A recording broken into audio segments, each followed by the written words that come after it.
Hello बच्चों, चलिए प्रश्न को पढ़ते हैं और समझते हैं। यदि समुच्चय ए जिसके अवयव है बच्चों 1 2 3, समुच्चय बी अवयव हैं 3 5 7, तो ए सममित अंतर बी ज्ञात कीजिए बच्चों। ठीक है ना, ये ए सममित अंतर बी हमें ज्ञात करना है। और इसे ज्ञात करने से पहले बच्चों हम प्रश्न के लिए मुख्य अवधारणा लिख लेते हैं बच्चों। ठीक है, तो प्रश्न की मुख्य अवधारणा जिसकी सहायता से हम इस प्रश्न को हल करेंगे। ठीक है बच्चों, तो मुख्य अवधारणा में बच्चों हम इस सममित अंतर को ही समझेंगे। देखो यहाँ पर जो बच्चों आपको ये चिन्ह लिखा हुआ है, इस चिन्ह को कहते हैं सममित अंतर। ठीक है ना, ये जो आपके सामने चिन्ह लिखा हुआ है इसे कहते हैं सममित अंतर। ठीक है बच्चों, मैं लिख देता हूं सममित अंतर, ये सममित अंतर का चिन्ह है बच्चों। ठीक है, अब देखो इसका मतलब क्या होता है बच्चों, इसको हम दूसरे नंबर पर समझते हैं।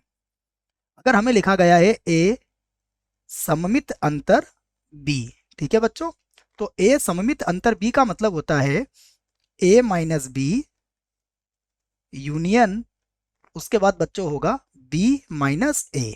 ठीक है बच्चों, बी माइनस ए को मैं दोबारा लिख देता हूं बच्चों, ये होता है सममित अंतर का मतलब बच्चों। ठीक है, अब हम इसे ज्ञात करेंगे। देखो बी माइनस ए लिखना था मुझे, ये लिख दिया मैंने।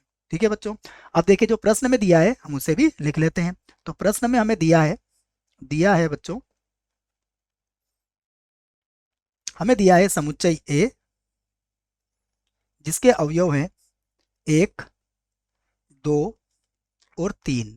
ठीक है, और समुच्चय बी दिया है जिसके अवयव हैं 3 5 और 7।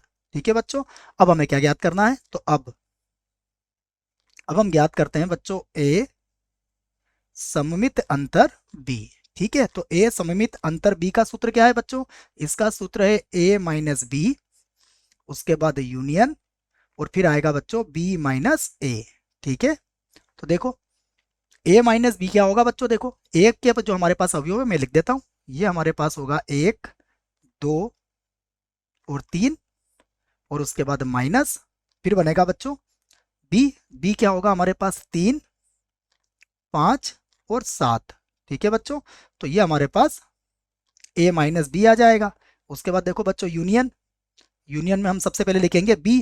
तो देखो समुच्चय बी के अवयव क्या है हमारे पास, इसके हैं 3, उसके बाद 5 और 7, और उसके बाद माइनस बच्चों अगले अवयव आ जाएंगे हमारे पास 1 2, और फिर आ जाएगा बच्चों 3। ठीक है, अब देखो बच्चों हम इसको माइनस करते हैं, जैसे अंतर समुच्चय निकालेंगे हम इसका। देखो तो हमें अंतर समुच्चय क्या मिलेगा, 1 2 3 में से बच्चों 3 5 और 7 को हटाना है।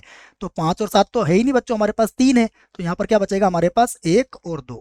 ठीक है बच्चों, 3 5 7 हमारे हट जाएंगे। उसके बाद यूनियन, फिर देखो बच्चों 3 5 7, इसमें से हमें 1 2 3 को हटाना है बच्चों। तो 1 2 3 जब यहाँ से हटेंगे तो 3 हट जाएगा, तो क्या बचेगा हमारे पास, यहाँ बचेगा 5, और यहाँ आएगा बच्चों 7। ठीक है, अब हम इन दोनों का बच्चों क्या करेंगे, यूनियन ले लेंगे बच्चों। तो यूनियन में क्या बच्चों सभी को लेना है हमें, तो ये आ जाएगा 1, उसके बाद होगा 2, उसके बाद 5, और उसके बाद होगा बच्चों 7। तो बच्चों ये हमारा उत्तर होगा। आशा करता हूँ आपको इस प्रश्न का उत्तर समझ में आया होगा। धन्यवाद।